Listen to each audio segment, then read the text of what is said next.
All right, guys. Hey, we're PAX day 2. We've been going through more appointments. Talk to me, dude. Yeah. Just talk to me.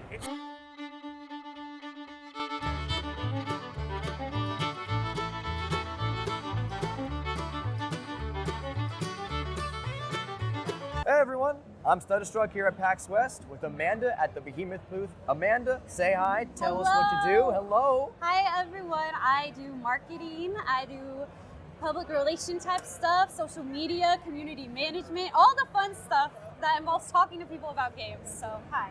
Oh, well, you're in the right place. Yes. So we're here to talk about Behemoth's new lineup of games. You guys have a lot of really fun updates coming down the roadmap. These are games that everyone's been playing for years, fan favorites all across the board. What can you tell us about them?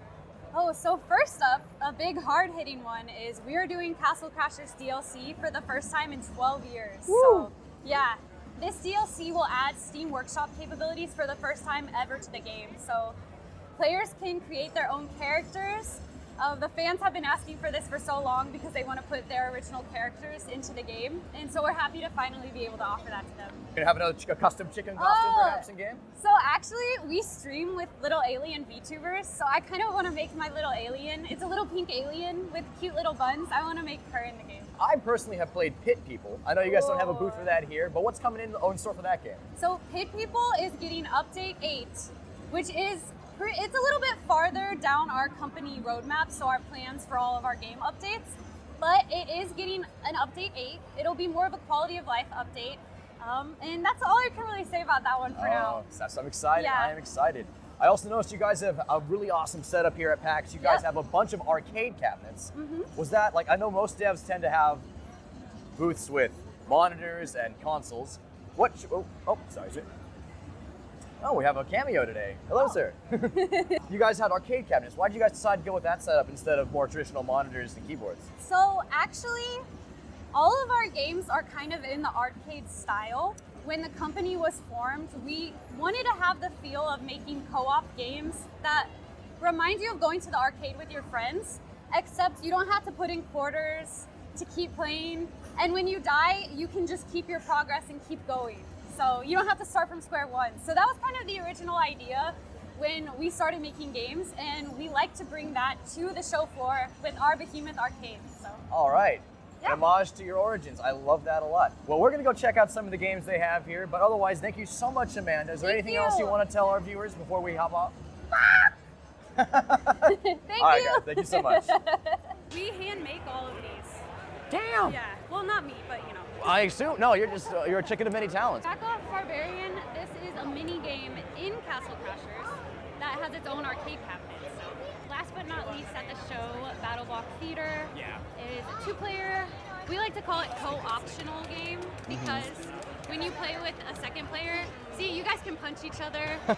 And Of course, you got like all the things you can do to your enemy, you can do to the other player. So Oh my God. they're They're really brutalizing each other there. Yeah, but you can also help each other get to like the next place. So you could punch them over like a bridge or something. Awesome. So this game, we are actually preparing this for a modern console release since it was released, I believe, in 2013. This is like kind of the enhanced version. It's going to be coming to Steam first, and then we will be porting it to consoles. That's going to be such a blast, my God.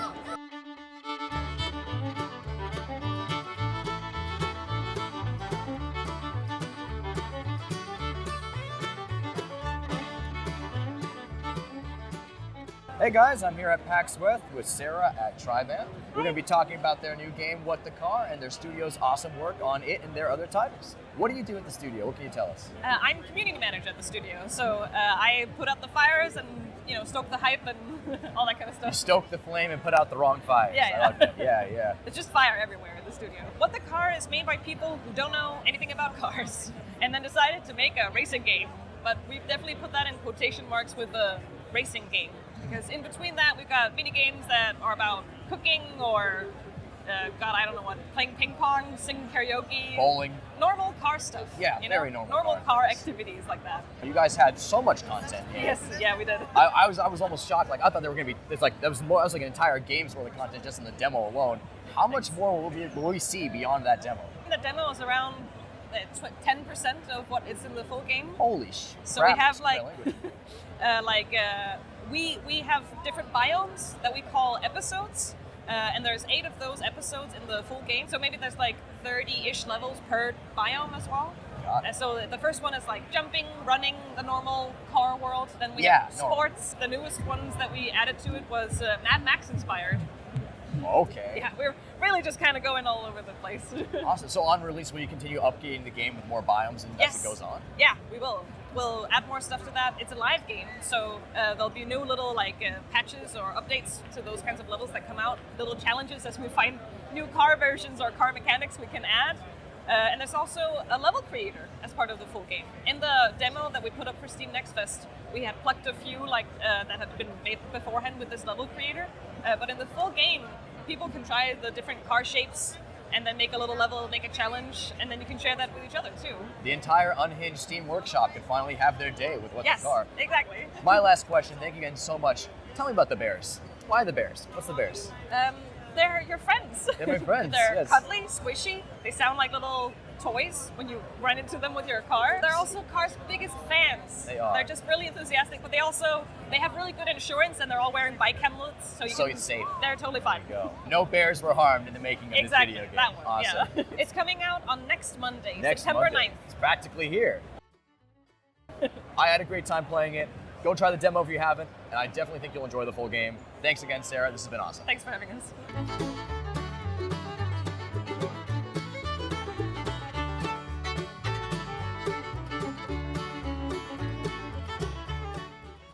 Hey guys, Thunderstruck here. I'm with Benjamin over at the Winter Burrow demo for Pine Creek Games. Benjamin, how you doing? Tell us about the game and what you worked on with it.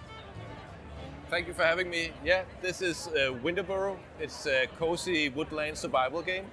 So you play as a small mouse who returns to their childhood home, but is broken down. So one of your main goals is to restore it to its former glory. Your aunt was supposed to take care of the burrow, so you're also curious to what happened to her. You do all these things by exploring a frozen wilderness, where you collect and gather resources. You can bring them back home to your safe burrow and craft useful items like knit warm sweaters that will keep you warm for longer. You can bake pies to bring food on the road, and that way you can explore further and further from your home, exploring new areas, finding new resources, meeting some of the locals who will have their own story to tell and who will give you survival tips on the way. Are there going to be any other external threats that you might have to deal with as a mouse in the woods? There are insect wildlife that you can encounter, and some of them are more aggressive than others. Were there any really cool themes or movies or inspirations that you guys had when making this game to inspire this? The Wind in the Willows. Oh, yes. And on game side, it actually will surprise a lot of people that the game is inspired by 7 Days to Die. So I played a lot of that. It's a zombie survival game. And I played that a lot and got this idea, what would this be like with woodland creatures? Kind of started thinking about it in 2D, and then Don't Starve became a reference as well because that's a 2D survival game.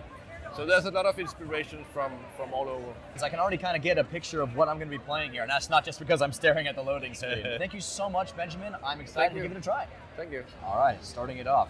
This place needs to be cleaned up a little bit. Yeah. I got to clean up this place. All right, we got to start off the fire though. Got to get it improved. After you have done this, you don't need to keep the fire going. It will just keep running. So I've got limited storage. What's the maximum I can carry of one item? I think it's 10. 10. Well, lucky me, there's just oodles, canoodles, and toaster strudels of things to grab all around here. I'm glad my feet don't get cold. No, you're pretty kind of hardcore about that. No boots, just small paws. All right.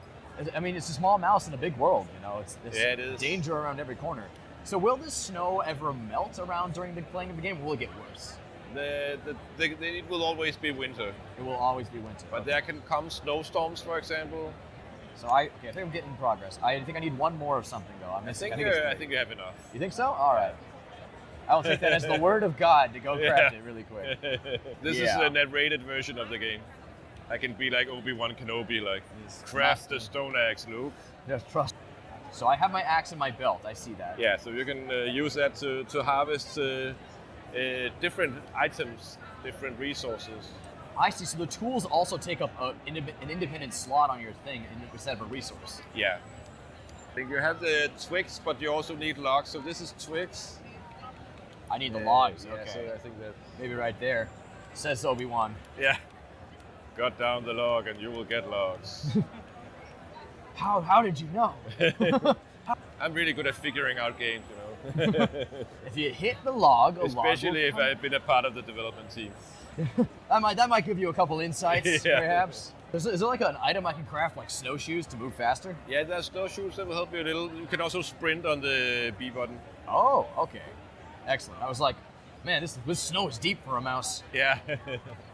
Oh, okay. And you were talking about the different clothing types you can wear. Yeah, so that's a warm sweater and trousers you can knit, so you can stay warm at winter. And you do Knit. that at the armchair is the knitting station. So And I can already do it with some yarn. yeah, you just need some grass fiber. What's our main character's name? Do we have a name for it? No, they don't have a name. Ah. We tried to keep them a hollow shell so you can, as much as possible, put yourself in their shoes, even though they're not wearing shoes. So yeah, they don't have a name, they don't really have a gender, even though like the clothing for some people will be interpreted in some way. And they don't say anything, so when we talk with the NPCs in the game, you mostly just say yes and no and hi and stuff like that. I see when the player chooses dialogue options, they're just going to have that. Yeah, at least like some games, it's about learning to know the main character as a character. But in our game, we wanted it to be you exploring a world, so you can kind of like decide if you, who you are and what you say. That's great. So how did you guys animate the mouse characters? So it looks like they have a lot of moving parts on them instead of like one static figure. Yeah, it's a puppet animation.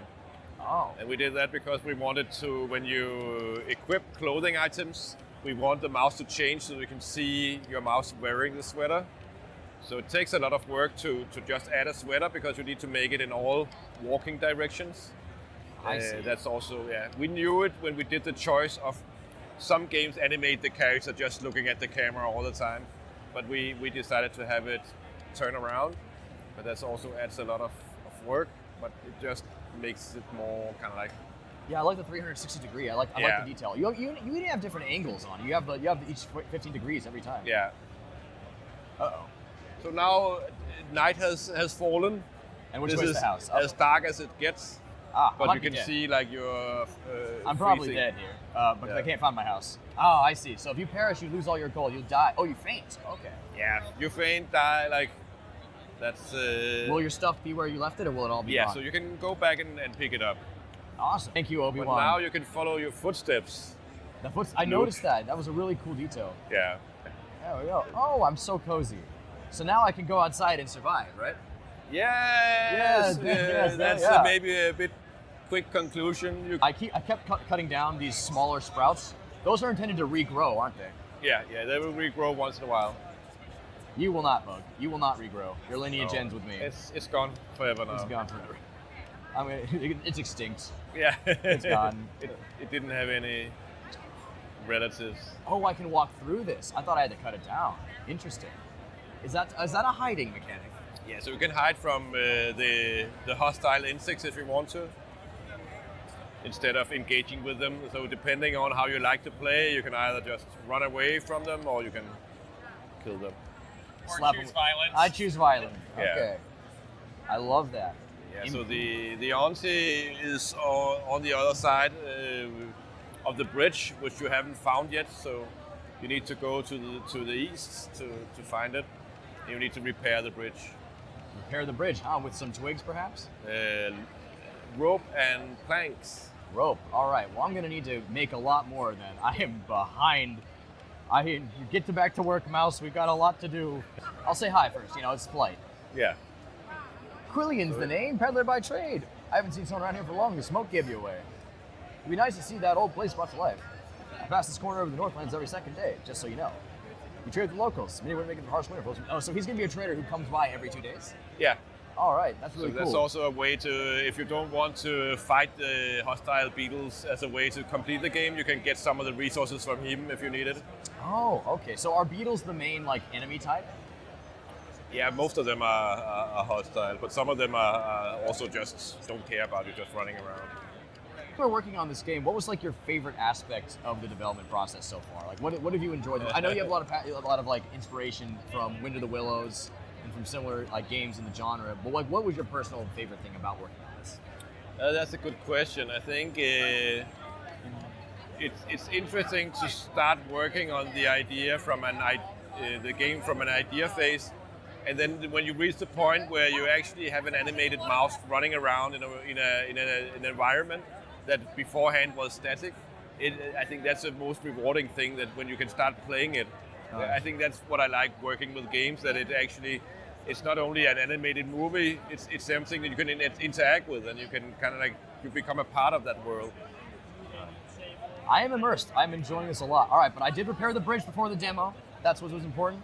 That was the goal, right? That's how you beat the demo. Say hi to Auntie, and then the demo will end. So that's perfect. All right. Auntie, what have you done? You abandoned our house. And that was Winter Burrow. Oh my God. That was so much fun. Thank you so much for letting me play it. I genuinely really enjoy this kind of game. So when are you expecting it to come out? Sometime next year. Next year? Okay, yeah. So it's like sometime 2025. I cannot wait. Thank you again so much for showing me this game, Benjamin. It's been a pleasure. Thank you for having us. Just talked to Triband and their new game, What the Car, and they gave me car on a t-shirt. Car on a t-shirt. And it was so cool of them. They were really fun to talk to. They also did What the Golf, so I'm excited to play more of their games. We're going to be in touch with them now, which is fun. We did check it out on Next Fest, and if you guys haven't, please play the demo. These guys deserve all the love. They have 3 What the games, so I'm really excited to see what they do next. We are going to be enjoying snacks in the hallway of PAX. PAX snacks, if you will. Yesterday was an 11-hour day. 11-hour day. Yeah, we ran into some really cool other content creators. We ran into some friends of mine in game dev. We ran into a cool cosplayer. It's been a lot of fun meeting these other creators. We saw Donkey was walking around. Dubus Goobus is around here somewhere. Yeah, it's been an awesome day so far. And PAX day 1 was 11 hours of doing that. Interesting to get the media experience. Like we never. I used to going in as a consumer, so having not only be able to get appointments but talk to devs kind of behind the scenes is a lot of fun for me. Interview, talk to people. It's great to just chat with them, because like I love a lot of these interviewers I see, they talk to the game dev and they just leave. I enjoy just like turning the camera off and talking to them, because you get a lot more perspectives and a lot more fun. Like the Behemoth booth is awesome. They brought in like arcade cabinets, which was like an homage to their origins, which I thought was really cool, in like Flash games and kind of that style. Linksy, that was the name of the cosplayer. She gave us this sticker of her chameleon, Baja Blast, and I thought that was great. Whenever we come back, I'd love to try out more of those things. I'd love to like sit down and play a D&D game. Maybe a longer game, yeah. We were in Mardi Gras earlier. We were in Mardi Gras earlier this year. Can you think about this all started when I made a silly little TikTok video at the beginning of Mardi Gras about working on Helldivers 2, and now we're at PAX. Talk about a domino effect, y'all. It's been a wild ride. My God. And thank you guys for watching. And also thank you to those behind the camera, literally and figuratively in this case, for joining me on these crazy things, because it's wild as hell.